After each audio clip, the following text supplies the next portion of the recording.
দরজাটা লাগাও, তোমার সাথে পার্সোনাল কথা আছে আমার।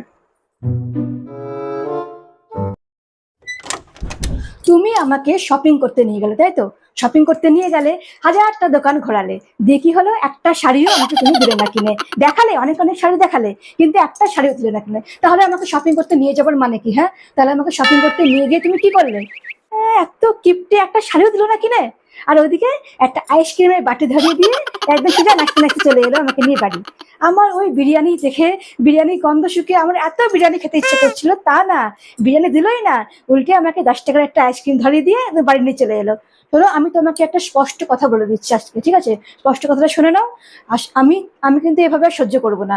আমি আর একদম সহ্য করবো না। আমি যদি দেখি তুমি এরকম করছো, তো আমি সোজা বাপের বাড়ি চলে যাবো। নাহলে আমি কিন্তু এ কথাটা কোথায় গেল?